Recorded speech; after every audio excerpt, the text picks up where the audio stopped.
everyone, and welcome to the latest edition of the Progressive Leadership Alliance in Nevada's What's the Tea? It is a show, a segment, a podcast, a live stream where we talk about what is going on in Nevada, Nevada's government, and with local Nevadans. My name is Laura Martin. I am the Executive Director of Plan and Plan Action, and I'm very happy to be here with Erika Castro, who is Plan's Organizing Director and the leader of the Nevada Immigrant Coalition, Hector Arreola, who is the Policy Fellow with the Nevada Environmental Justice Coalition, and Ben Inness, who is the Coalition Manager of the Nevada Housing Justice Alliance. So if you can't guess by the lineup that we have today, we are doing a legislative recap. So I would love to welcome Ben, Erika, and Hector. How are you all doing today? Doing good. Hanging in there. Excited.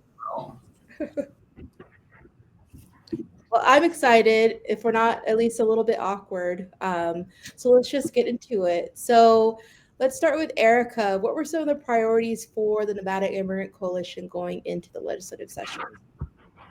Of course. So we actually have a lot of different partners across the state. So through our partners, we kind of decide what we want to focus on. Some of our top priorities were AB 217, which is the Student Safety Act. This bill would have restricted immigration enforcement on any school grounds and then prohibited any immigration agencies from entering the school grounds without a judicial warrant. It would also limited any data sharing from the schools, staff, teachers, any administration for enforcement purposes. So that would have been really good for our communities. Another one that we supported was driver authorization cards. That was AB 140. This bill is a continuation of a bill that passed in 2013, which provided driver authorization cards, also known as DACs, to undocumented folks so that they could be trusted, tested drivers on our roads. This bill would have just made some changes so that way it mirrors the same structure and process as regular driver's licenses, but unfortunately that one was also vetoed. Another one that we worked on closely with some of our friends at Make the Road, and then specifically Assemblywoman Cynthia Moore, was the Dolores Huerta Day. This was a day that would have, or this was a bill that would have proclaimed April 10th as the Dolores Huerta Day. Dolores Huerta has been a very strong advocate for our communities for many years. Some of you all might know her from the fights around farm workers, specifically when she was working with Cesar Chavez at the time. That one was also vetoed, unfortunately. And then the other one that I'll mention is the use of force limits in K through 12 schools. So we were working with some of our partners, including Make the Road as well. And this would have required that the Board of Trustees have certain school districts and governing bodies get reports on any use of force against students in any K through 12 schools. And that one did pass, and it will be going into effect on July 1st. And then the last one actually that I'll mention is the UNLV Law Clinic funding. So working closely with our partners at the UNLV Law Clinic so that they can get additional funding from the state, hopefully be able to get that match from the Clark County commissioners as well. And that's just additional funding that goes to the clinic so that they can provide attorneys pro bono for folks who are facing detention and potential deportation. That's great. I know you mentioned a lot of vetoes. I feel like that's going to be a trend in our conversation. So let's move over to Hector. What were some of your priorities with NEJC? Yeah, with the NEJC, we had 3 bills that we were trying to advance this last session. So the first one was AB 96, which was our bill that would require local governments to adopt heat mitigation strategies in their master plan. So this means they would have to include cooling station, increase shaded areas, provide drinking water stations, and expand the urban tree canopy, particularly in areas that are mostly affected by the urban heat island effect. So think of places like North Las Vegas, East Las Vegas, the historic West Side, and Chinatown. These areas have long faced systemic neglect it's clear, and this neglect, it's clear when these areas are facing the largest amounts of heat-related deaths. In just the past year, there was over 500 heat-related deaths in Southern Nevada, and most of these deaths, like I mentioned, happen in these areas. So to put the injustice into perspective, the African population in Clark County is roughly 13% of the population, but they account for 22.7% of the heat-related deaths that happened last year. Now compare that to areas like Anthem and Summerlin, where they had 0 heat-related deaths. That inequity is very clear. And if you think that this is only affecting unhoused community members, you're wrong, because 47% of the heat-related deaths were people who were housed. So that's also very concerning. And then we also worked on SB 260, which protects outdoor workers from hazardous air quality due to wildfire smoke. Wildfires conditions in Nevada and the surrounding states are getting worse due to drought. And wildfire smoke contains fine particles like PM2.5, a harmful pollutant that can enter the bloodstream and trigger respiratory problems. And SB 260 allows OSHA to create regulations that employers must protect their employees from wildfire smoke. This would help create safer work environments and prevent long-term respiratory and cardiovascular disease. And this could significantly reduce healthcare costs for employees, and then also reduce the amount of times they call in sick from work. And then lastly, we worked on SB 431, which would have reformed the live entertainment tax to remove the exemptions on sports teams and fund public transportation with that new revenue that this bill would have created. This bill also changed throughout the session.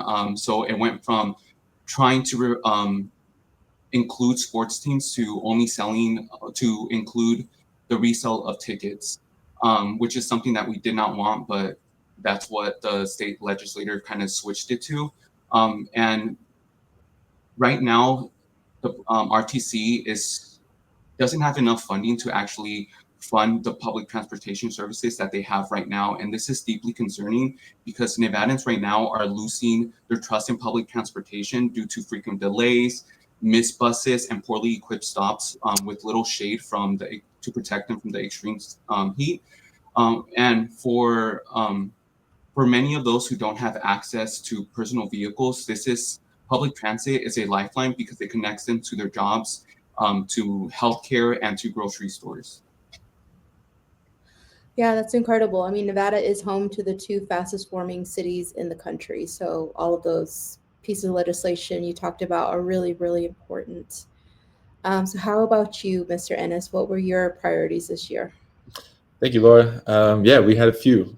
So because this was a session that ended in an odd year, the joke being that's all sessions, we were bringing in summary eviction reform. We're the only state that has this process where tenants essentially have to file against themselves and what's an already kind of traumatic and stressful time. We had a habitability enforcement bill to make sure tenants had clear and proper channels to make sure that their homes, their apartments, what have you, are livable, and that if there are issues with, say, the water, the AC, maybe there's mold, electricity, and so on, that their landlord takes those concerns seriously and responds to those issues quickly. We had a record ceiling bill for evictions.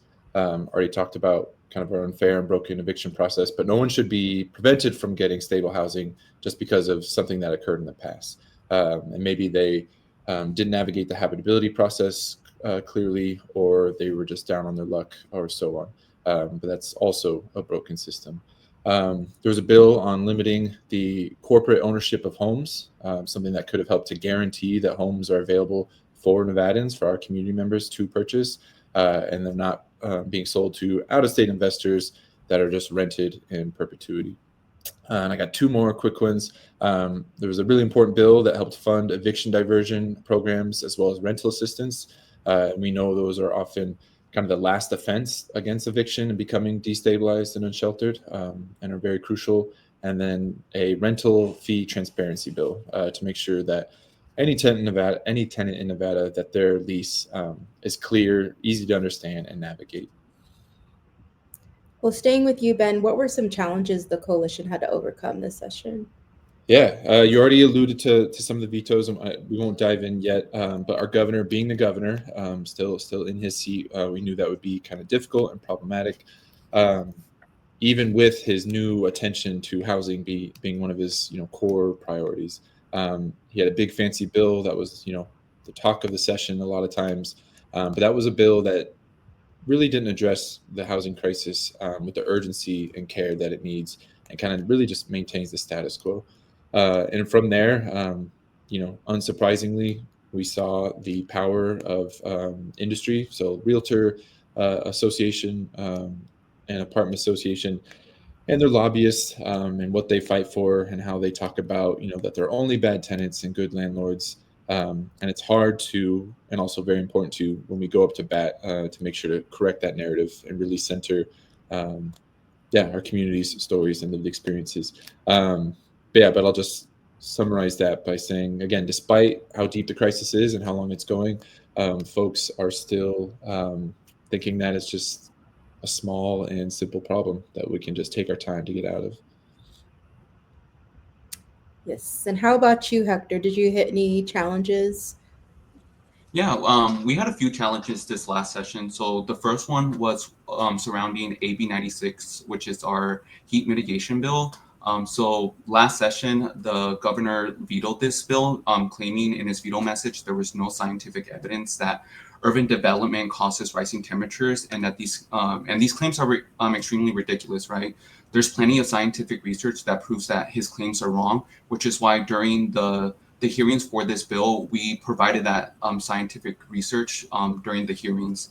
And then we also flooded the governor's office with stories and concerns of our community members to help get this bill passed. And then another challenge was in regards to SB 260, which is our outdoor worker protection bill from wildfire smoke. So there was a lot of corporate interests who got heavily involved in this bill, who wanted to either kill it or water it down. And they were making claims that by providing protectants such as N95 masks are costly to employers, even though the amount of days that where the air quality is hazardous aren't even that frequent. And it was just also really mind-blowing during the session to hear their testimony, because they would address that wildfire smoke is hazardous to their employees, but they didn't want to do anything to do it.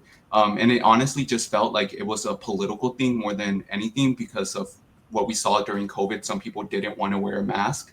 And then the last challenge that we had was with SB 431, which would have, implemented a new tax. And it was kind of hard to get bipartisan support on this bill, because on our other bills, we were able to get bipartisan support. But with SB 431, we weren't able to, because all Republicans signed a no new tax plea. And because of that, we weren't able to get some Republicans to cross the aisle with us with that one. And I don't know, Erika, if you had any challenges. I know immigration is a really easy topic for our legislature. Yeah, we had a breeze. Just kidding. I think the biggest challenge is that, the political climate that we're living under right now is very anti-immigrant. And we have a lot of elected officials that feel uncomfy talking about immigrant rights or really being bold around it. But I think, honestly, the biggest challenge was actually that we saw two different surges during the legislative session. As Ben mentioned, we have our legislative session every 2 years here in Nevada for 120 days. So it's very limited. And for most of us in Nevada, that's kind of the main thing that we're focused on if you're working on politics. And during those 120 days, we saw an increase of ICE agents in Nevada, both in Las Vegas and in Reno. So it was hard to kind of juggle both and make sure that we're showing up for the community and providing support, legal representation, and mobilizing our partners and all of that, while also paying attention to what's happening during the legislative session and trying to win policy changes that will improve the quality of life for immigrants, protect them, and just provide additional support. So I think those were probably the biggest challenges. And having a Republican governor that is very connected and aligned with the Trump administration, I think also makes it difficult for us to be able to win true and real progress for immigrant communities right now. But even with that, we were able to negotiate with him on certain things, and even was able to win that deportation defense money for the UNLV Law Clinic. But I think the political climate is probably our biggest challenge. Well, despite those challenges, was there a moment where you felt like people power really showed up in the moment?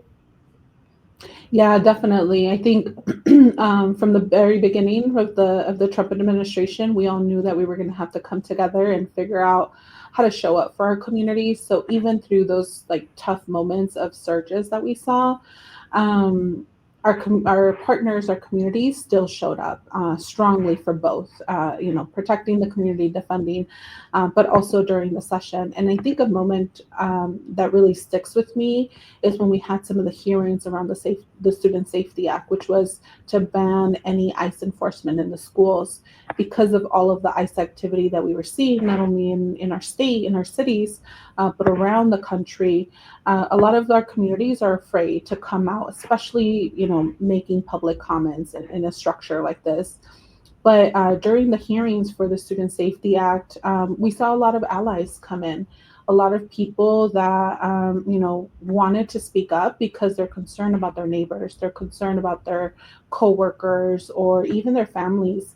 So in those moments, I think it really showed the solidarity and the power that we have when we're able to make sure that we're coming together and supporting one another. And even though that bill did end up passing through the state legislature, the governor, vetoed it. I think that still showed us the solidarity that we have amongst some of our allies here. And how about you, Ben? How did people power show up in the housing realm?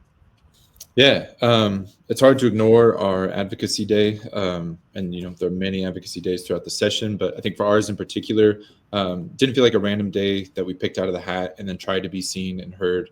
That was a day we knew when our priority bill hearings would happen and take place. So to be able to have 60 tenant leaders from throughout the state speak on and advocate for not only the communities but themselves as well, and kind of tell stories from their lived experience was really powerful. And I think a big improvement from last session. And then I'll quickly add as well the community meeting that we had with the governor's team after we had collected postcards also throughout the state and were able to deliver it to him. I think we had maybe 400 or so, urging the governor to support our priority bills, and again to have make his staff have a captive audience and hear their stories and why these bills were important. Because we know how many conversations are being had, as we mentioned earlier, from industry, whether behind closed or open doors. And so it's really important to make sure we have those conversations with community. And you too, Hector, how did people power show up with your coalition? Yeah, for our coalition, I think it's similar to Ben's. It was during our environmental justice lobby day. We had roughly 66 members from each partner organization that came out in support. And it was just really incredible to experience it because we got them to actually testify for our bills, and not only our bills, but other bills that they were also passionate about and wanting to get those bills past the finish line. And also, I think it was really important because lawmakers are constantly hearing from lobbyists, so their perspective can sometimes be very skewed. So it's really important to have community members come out and actually speak to these lawmakers, because at the end of the day, that's who they represent. They don't represent lobbyists. So it was just extremely, powerful to see community members actually want to engage so much. So that was our people power peak. Okay. So staying on you, Hector, this kind of happy, sad. What are some bills that made it through, they're signed into law, and are there some of your bills that were priorities that were vetoed? Yes, so 2 out of our 3 bills got passed this last session, which were AB 96, which is the heat mitigation bill, SB 260, which is the worker protection for outdoor workers, also got passed. And then unfortunately, the one bill that did not get passed was SB 431. This bill unfortunately died on the assembly floor on the last day of session. And it was because Democratic leadership prioritized to vote on voter ID bills instead of voting on the last 8 bills that they had to get through, which included SB 431. Okay. And Erica, I know Nick had a lot of priorities, but do you want to talk a little bit about some of the bills? You mentioned the bills that got through, but what were some that were vetoed? Yeah, of course. So AB 217, which was the Student Safety Act banning any ICE enforcement in schools, that one was vetoed. It passed both chambers, but unfortunately, the governor thought that it was too far reaching. Um, the other one that was vetoed was AB 140. That was the driver authorization cards. He felt like there wasn't a need for any of those changes. So that one was also vetoed. The AB 98, which would have made April 10th, the Dolores Huerta Day, was also vetoed, which that one was interesting. He actually vetoed most of the days that were observance to things, including this one. And then the use of force limits in K through 12 schools, that one was passed and it actually will go into effect on July 1st. So this will require school districts in both Clark and Washoe counties to report any use of force data against students. All right, and on to you, Ben. I know that the governor is the housing governor, so I'm assuming he signed all of your priorities. No, he's the veto king, and that nasty crown is for him alone. Um, I'll go from bad to good. So he, I think was ready to veto summary evictions, the habitability enforcement. He's effectively saying that people can live in squalor and don't deserve to have their requests or repairs taken seriously or made quickly. He thought record sealing was unfair, and he thought I think actively prevented the corporate limitation on caps or cap on corporate no limitation on corporate purchasing power of homes, and saying they can just have their way with the market. He also went as far to veto rent stability for seniors. So even some of our, sometimes most limited income, most vulnerable, most impacted folks, they don't get to have stable rents. They can just be set at whatever they want. But thankfully, we did come out with a few wins, and some of these are first for the coalition, which I'm really proud of. So he did commit funding for eviction diversion programs as well as rental assistance. It may not go as far as we would want it to because we have historically high rents that may only go higher. But that will still keep a lot of people housed. And then as well as our rental fee transparency bill, which I think is a really important stepping stone to build on, for future sessions. I'm happy to break down some of those components of that bill, but it will be implemented on Monday, October 1st. No, it's not a Monday. Don't quote me on that, but it is October 1st. So what will the difference look like in leases then? Like what should people look out for when that law goes into effect October 1st? Absolutely. So one, it requires that folks have a fee-free way to pay their rent. I think what we're seeing in a lot of complexes, and mine included, you can't say that we're no longer taking checks. You have to use the online portal, and then have the online portal have a $3, $5, $7 service charge every time you pay rent. There has to be a form that doesn't cost money to pay, which is a very, I think, simple, insane, and common sense step. But then even before, we're paying our rent or having leases, regarding application fees. So say you're moving or you've been displaced and are trying to secure new housing with historically high rents. Even the act of securing a home might cost, $50 in applications, sometimes 75. It can vary and is very arbitrary.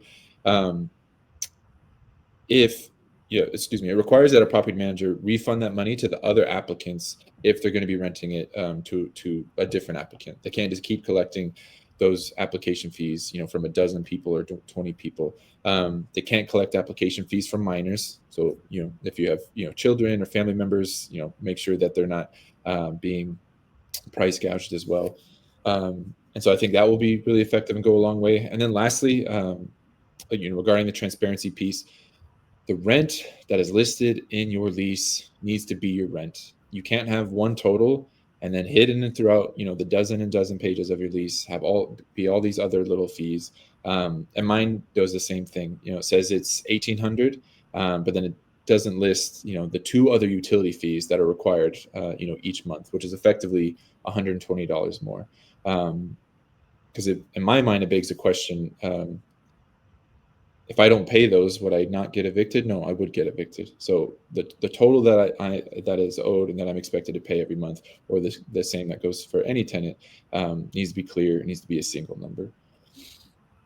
And hopefully that makes sense. Let me know if you have questions. Okay, we will. And how about you, Hector? How are we going to implement SB 260, especially with all of the business interests who have kind of put their own hands in the pot? Yeah, so there's still a long process that we have to go through. So there's like roughly like 6 to 7 steps that we have to follow. So the first one is an informal stakeholder meeting, which happened earlier this week, where it was to get every person who is a stakeholder to get together to draft a consensus draft. And then once we come up with that draft, OSHA would then send that draft over to LCB, where LCB will prepare the official legal draft. So they may reorganize and reword things. So once they do that, they'll send it back over to us, where we will review it to ensure that it reflects the original intent. And then from there, OSHA will have to create a survey to assess the impact on small businesses. And then they would send this survey to like a wide range of businesses plus any additional interested parties that we may identify in there. And then once they get that, they would have to once they collect all that information from the survey, they would have to do a regulation workshop, and they have to give us a 15-day notice. This will be a public meeting, but only stakeholders may attend and provide verbal and written comments. And this is where any changes might come up. So some minor changes may be exempt or expedited, and major ones may cause major delays in this process. And then they'll have to do an adaptation hearing. And then they'll have to give us a 30-day notice from that adaptation when that adaptation hearing is going to happen. And this is where the public will be able to provide any testimony and written comment. So once we have that date set, we really encourage community members to come out and provide testimony to support these regulations. Hopefully they're regulations that we approve of. Just like I mentioned, there's still a lot of corporate interest who is trying to delay the process. Like I mentioned how earlier this week we had that initial step where we had every stakeholder come in to provide an opinion of the first draft. And essentially the corporations were like, well, OSHA, you tell us, you create the draft. But that was really annoying because the whole purpose was to get their input so that we could work together, send that to LCB, and then review what LCB gives us. But with them not telling us what they want in the regulations, they're just trying to prolong that process because, like I mentioned, if there's any major changes, it would just prolong it. So that's exactly what they're trying to do, and we called it out in that meeting. And then once that adaptation hearing happens, there's an adaptation letter that is signed and then sent to the Legislative Commission, and they're the ones that have the final authority to approve or reject the regulations, and that is the final step. Sounds easy. Just kidding. That's a lot. I'm surprised you were going to do all of that. It's going to be hectic. You're going to have a lot of work to do. Yeah, I thought when session was over, this bill, we were going to be done, but it turns out we're going to have to deal with this for maybe the next 6 months. Wow. Well, we got your back. We're happy to follow your lead. And Erika, with the veto of the School Safety Act, is it safe for us to send our kids to public schools, especially CCSD? Yeah, I mean, I'm not a parent, so I definitely sympathize with a lot of the parents. But one of the things that we're hearing from attorneys, from some of the school board trustees, is that it is safe to send your kids to school. Even though the governor vetoed this bill, we even going into this fight, we knew that Clark County School District and then the Washoe County School District already has some really good policies around ICE enforcement on campuses. So, for example, Clark County School District in 2017 released a resolution reinforcing this district's commitment to the community. And this made sure that it declared school property as safe spaces for everyone, regardless of their immigration status. So this includes staff, students, parents, when they're there for community events and stuff like that. It also makes sure that no information is shared for ICE enforcement unless it's legally required. And this would mean that, they have a judicial warrant or a subpoena or something like that, and they're legally required to share that information. But if not, then they won't share any student information or anything about their status. They're also not doing any collaboration with ICE on campuses unless, again, it's legally required. And that means that they have a judicial warrant or a subpoena or some kind of court order that is requiring school police to collaborate or figure out, someone that they might be looking for. So it's safe to send your kids to school right now. For Washoe County School District, they also have similar policies. I know that some of the trustees have been working together to make sure that there's alignment between those. So Washoe County also doesn't collaborate with ICE for any enforcement unless they're legally required because of judicial warrant or something like that, as I mentioned. And they're also not sharing any information around students unless it's legally required or the parent gives consent. So for now, it is safe to send your kids to school. I understand that it can be scary, it can feel difficult, but we also don't want to have children fall more behind in school. That's a good point.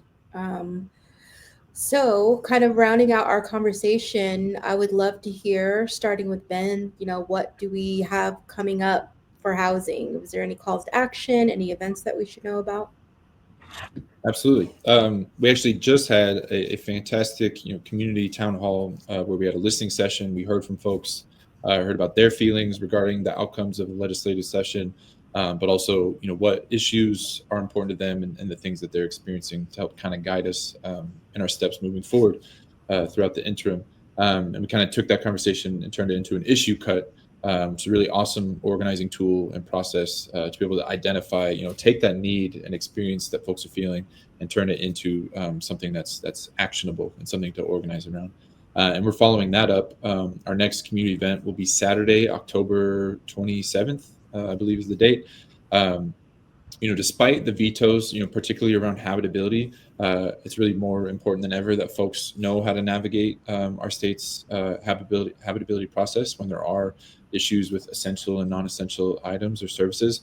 And we really want folks to be armed and equipped with that knowledge, both for themselves, but to be able to guide their neighbors and community members. But then we also really want to lift up the implementation of AB 121, the fee transparency bill. So folks know what rights they are afforded now, what to look for in their lease, and to make sure they know how to respond to the issues. And then just to lift that back up one more time, that's Saturday, September 27th. So about just a little under 2 months from now, we'll be getting together. And so I really hope folks can come out, keep building with us. It'll be great. How about you, Erika? I know there's a lot going on the immigration front. Are there upcoming Know Your Rights, family preparedness among NIC partners? Yeah, so most of our NIC partners are doing a lot of Know Your Rights trainings, specifically the UNLV Law Clinic and ACLU. So I don't think this is going to be live by then, but we actually do have a Know Your Rights training or resource fair tonight and roundtable. It'll be at the Winchester Dondero Cultural Center from 5:30 to 8 p.m. And then one of our partners, Make the Road Nevada, is doing a series of family preparedness events. So these are events that are important for the community to be able to prepare a plan in the case of worst case scenario. There is a detention or deportation or something like that. You have a plan in place for your family, and what are some of those next steps? So their upcoming meetings or clinics for that will be August 13th, September 3rd, October 8th, November 5th, and December 3rd. So they are hosting one a month right now. There's 2 appointment slots, one at 5 and then one at 6:30. It takes typically about an hour and a half to build out individuals' packets. It really just depends on your situation. The location for that will be shared via email once you get confirmed to participate. So if you have any questions, would like to save a slot for that, you can call 702-702-5130 extension 121, and ask for Celinda Dominguez, and she will get you all set up. Yes, and don't worry, folks. This is a lot of information, but it will be listed in the description. And definitely want to hear from Hector, who I noticed had 2 great legislative recap dinners. But what else do you have coming up that people can plug into? Yeah, right now what we have coming up is an event that we're trying to draw awareness at Sierra Club, which is one of the coalition partners, is the rally to support public transit and public lands, which will be happening on August 5th at 8 a.m. at the Clark County Government Building. And this event is because right now Congress is trying to sell public lands for urban upsprawl, which is just not sustainable right now, especially as we're facing extreme drought. So it's just really concerning for us. So yeah, if you could make it, we will greatly appreciate it. That's great. Thank you, Hector. And we will definitely put that in the description. I really want to thank all of you for taking the time to join us for What's the Tea, share your expertise, share your victories, share your, not your, but the governor's missed opportunities. I want to make sure people know they can, if you're watching on YouTube, if you're listening on Spotify, you can download it and listen to it as a podcast. And really want to thank Hector, our Hector Fong, and Salma for producing this episode of What's the Tea. And hopefully we will see you all back soon for the next episode. Thank you. Thank you, Laura.